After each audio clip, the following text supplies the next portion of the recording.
This video covers the IGCSE Biology Objective 3.2.9 on the 2025 CAIE syllabus to explain the importance of water potential and osmosis on the uptake and loss of water by organisms.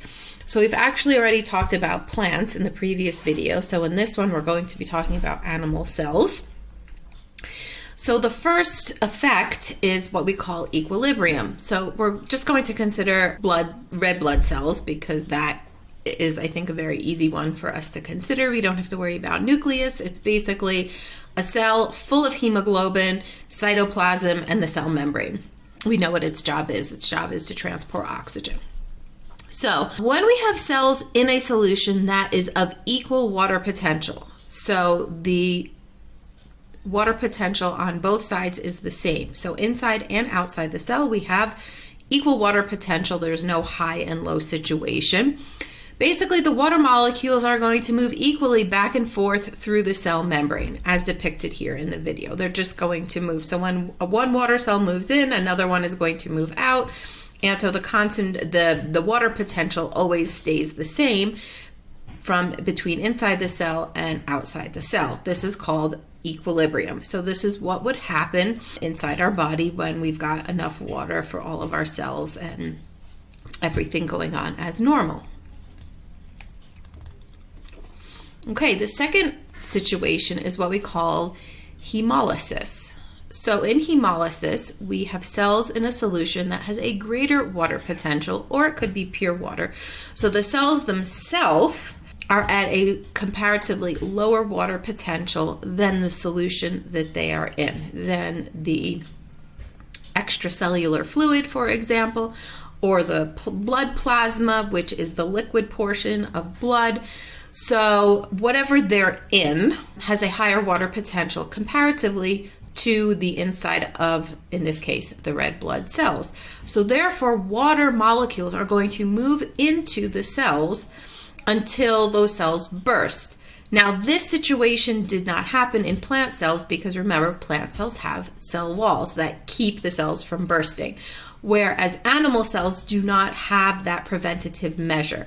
So if the cell gets too full of water, then the cell basically will burst and then the cell is destroyed. Then we have something that is pronounced crenated. So the red blood cells in this instance can become crenated.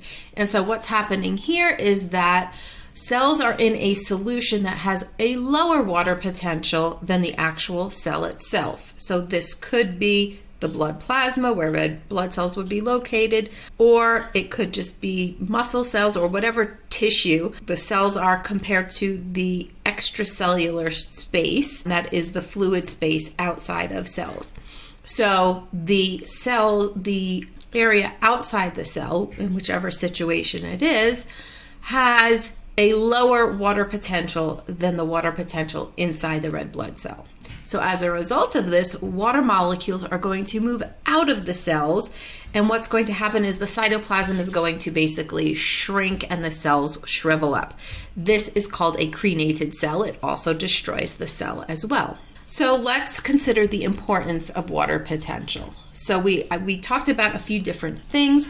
So I talked about blood plasma. That is the almost 100% water. It's the liquid portion of the blood. It's where the cells, so it's the fluid that is going to, that the red blood cells basically are in, and the fluid gets pumped, and so the red blood cells also move along with the fluid. There's what we call extracellular space or tissue fluid that exists outside the cells. It also is an aqueous or a liquid environment. And then we have the cellular fluid, that is the cytoplasm liquid portion of the cell.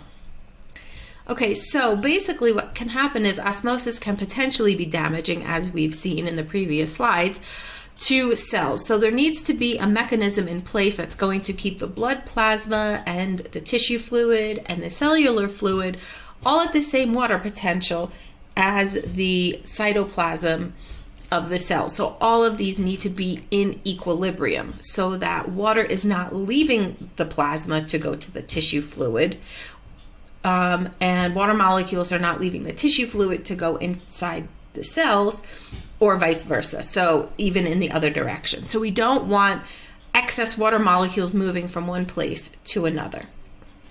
We want those structures to stay in equilibrium with each other. So if a water molecule moves from the tissue fluid into the cell, a water molecule will move out of the cell into the tissue fluid.